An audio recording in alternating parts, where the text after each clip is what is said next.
Bonjour à tous, je suis en direct du centre opérationnel de défense de la préfecture. Nous allons faire un point sur la nuit qui vient de s'écouler et sur les perspectives pour la journée à venir.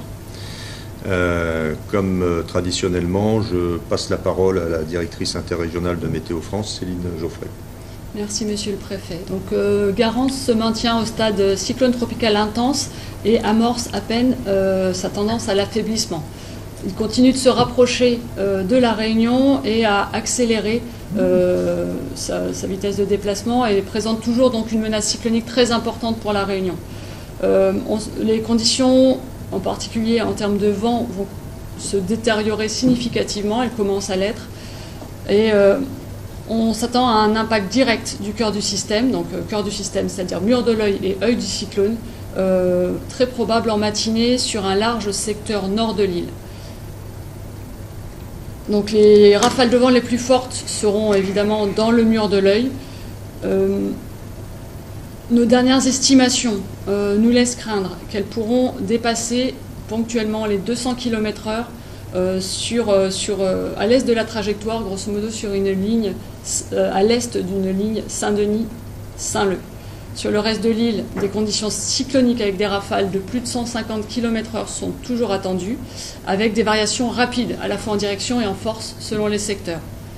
Le point important à signaler, c'est que avec cet impact direct du cœur du système, une partie des zones nord et nord-ouest de l'île pourrait connaître le passage de l'œil. Le passage de l'œil, accalmie temporaire.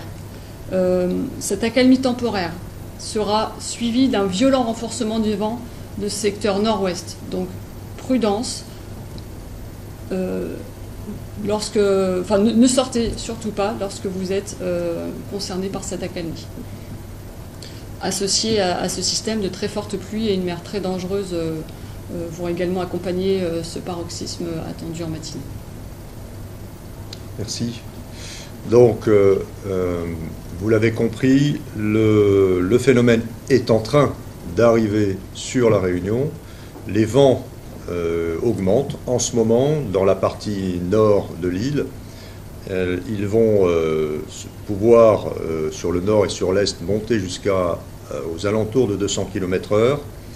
Vers 9h, entre 9h et 10h, nous aurons l'œil du cyclone, c'est-à-dire que tout va se calmer, mais ces trompeurs ne sortez pas, car ça va reprendre après de façon probablement aussi violente, après le passage de l'œil. Donc en gros, la zone de danger, elle va concerner toute la matinée et probablement une bonne partie de l'après-midi.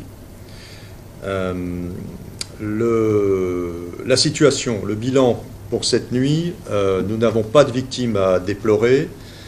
Les centres de vie, il y a quelques personnes dans les centres de vie. Il y a dans les centres d'hébergement, selon les chiffres qui m'ont été communiqués, dans les 128 centres d'hébergement, il y a un peu plus de 500 personnes et c'est bien que les Réunionnais soient allés se mettre à l'abri s'ils avaient des doutes sur leur habitation.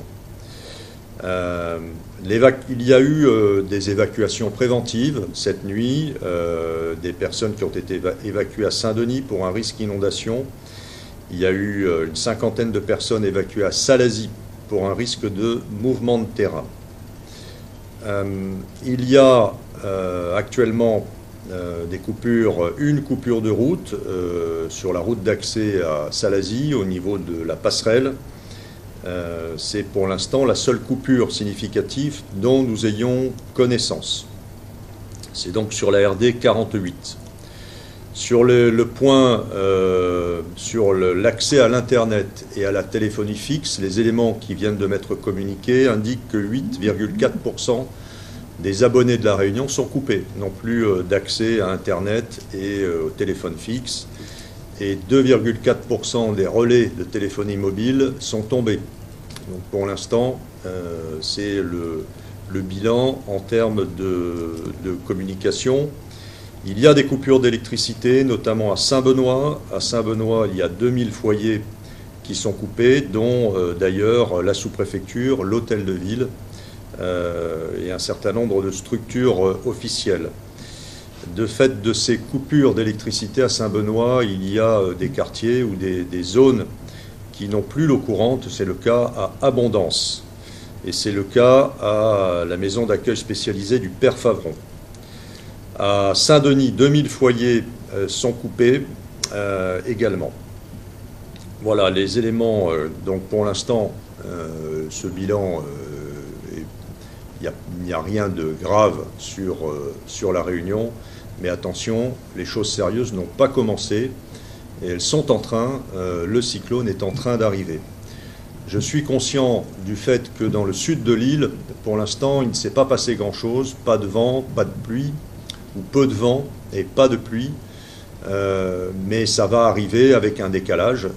Le cyclone arrive par le nord et donc avec ce décalage, le sud sera concerné aussi dans le courant de la matinée, donc dans le sud sauvage, restez prudents. Également, l'alerte rouge est évidemment maintenue. Et puis, un dernier point, compte tenu de l'augmentation des vents, les vents vont tangenter, voire dépasser les 200 km/h dans le nord et dans le nord-est du département. Donc, je décrète l'alerte violette à partir de 9 h ce matin. Donc à partir de 9 h, il n'y aura plus, sauf cas exceptionnel, de possibilité d'intervention pour les services de secours. Naturellement, comme je l'ai annoncé hier, cette période d'alerte violette sera le plus courte possible. Nous suivrons en direct l'évolution des vents et dès que possible, je lèverai cette alerte violette. Je rappelle que cette alerte ne change rien au confinement des Réunionnais. Les Réunionnais doivent rester confinés chez eux. Simplement, ce sont les forces de l'ordre et les services de secours qui reçoivent interdiction d'intervenir pour leur propre sécurité. Voilà, donc alerte violette à 9 h pour une durée le plus limitée possible et que je lèverai dès que les conditions de vent le permettront. Bon courage à toutes.